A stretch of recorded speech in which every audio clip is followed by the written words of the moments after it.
السلام علیکم ورحمۃ اللہ وبرکاتہ۔ صالحین میں سے ایک فرماتے ہیں کہ ایک مرتبہ میں کہیں جا رہا تھا، راستے میں نے دیکھا کہ کسی گھر کا دروازہ کھلا اور اس دروازے سے ایک بچہ روتا ہوا باہر آیا۔ اس کے پیچھے اس کی ماں تھی جو اسے ڈانٹ رہی تھی، جھڑک رہی تھی اور اسے دھتکارتی ہوئی کہہ رہی تھی کہ چل میرے گھر سے نکل جا، اب میں تجھے اپنے گھر میں نہیں رکھوں گی کیونکہ تو بار بار میری نافرمانی کرتا ہے۔ یہ کہہ کر اس عورت نے اس بچے کو باہر نکال دیا اور پھر اپنا دروازہ بند کر لیا۔ میں نے سوچا کہ میں دیکھوں یہ بچہ اور اس کی ماں دونوں کرتے کیا ہیں۔ چنانچہ میں دیکھنے لگا تو میں نے دیکھا کہ وہ بچہ اپنے گھر سے باہر نکلا، تھوڑی دور گیا، پھر وہاں جا کر کھڑا ہوا اور کچھ سوچنے لگا۔ تھوڑی دیر سوچنے کے بعد وہ واپس پلٹا، اپنے گھر کے دروازے پر آیا، پھر اس نے دروازے کو دھکا دیا تو پایا کہ دروازہ تو اندر سے بند ہے۔ چنانچہ جب اسے کوئی ٹھکانہ اور کوئی جگہ نہ ملی تو وہ اپنی ماں کے گھر کے دروازے کی چوکھٹ پر اپنا سر رکھ کر سو گیا۔ تھوڑی دیر ہی گزری تھی کہ ماں نے اپنے گھر کا دروازہ کھولا۔ اس نے پایا کہ میرا بچہ میری چوکھٹ پر روتے روتے سو گیا ہے۔ اس نے بے قرار ہو کر اپنے بچے کو اپنی گود میں اٹھایا، وہ اسے چمٹانے لگی اور کہنے لگی، اے میرے بیٹے، مجھے پتا ہے کہ میرے علاوہ تیرا کہیں بھی ٹھکانہ نہیں ہے، تو کہاں جائے گا؟ مجھے چھوڑ کر تو کس کے پاس جائے گا؟ میں نے تم سے کتنی بار کہا ہے میری نافرمانی نہ کرنا، میری مخالفت نہ کرنا، لیکن تم تو باز آتے ہی نہیں ہو، لیکن پھر بھی تم تو میرے بیٹے ہو۔ صالحین میں سے وہ جو اس واقعے کو اپنی آنکھوں سے دیکھ رہے تھے فرماتے ہیں کہ جب میں نے اس ماں کی یہ کیفیت دیکھی، میں نے اس ماں کا یہ رحم دیکھا تو مجھے یاد آیا کہ میرا رب اس ماں سے زیادہ رحیم ہے جو ماں اپنے بچے پر اس قدر رحم کر رہی ہے۔ جی میرے بھائی اور میری بہن، بے شک اللہ رب وہ رؤوف بھی ہے اور رحیم بھی ہے۔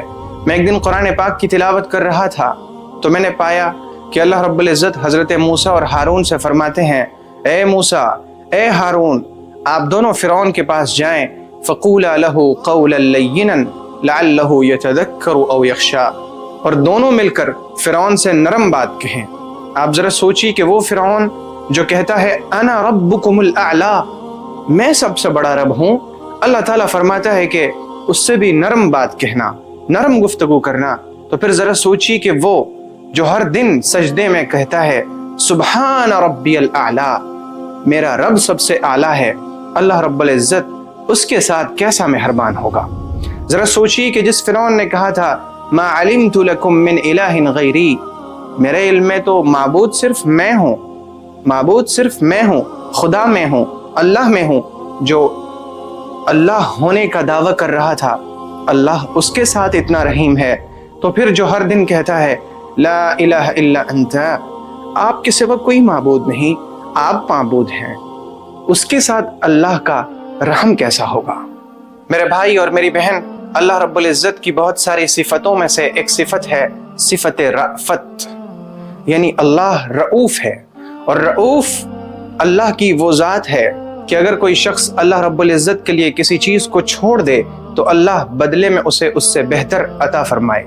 رؤوف وہ ذات ہے جو اپنے بندوں کے اعمال ضائع نہ ہونے دے، رؤوف وہ ہے جو اپنے بندوں کو اپنا فضل عطا فرمائے، اور رؤوف وہ ذات ہے جو اپنے بندوں کو توبہ کا موقع دے اور ان کی توبہ قبول فرمائے۔ ذرا سوچئے، غور کیجئے کہ ہم اس رؤوف، اس رحیم رب سے کس قدر غافل ہیں۔ یا ایہا الانسان ما غرک بربک الکریم، اے انسان، تمہیں اس کریم رب سے، اس رؤوف رب سے، اس رحیم رب سے کس نے غفلت میں ڈال رکھا ہے، کس نے دھوکے میں مبتلا کر رکھا ہے؟ ذرا سوچئے گا، غور کیجئے گا کہ ہماری وہ خواہشیں جن کے ہم اتباع کیے جا رہے ہیں، اپنی خواہشات کے پیچھے چلے جا رہے ہیں، وہ ہمیں کام دیں گی یا اللہ سبحانہ و تعالیٰ کی ذات ہمیں کام دے گی؟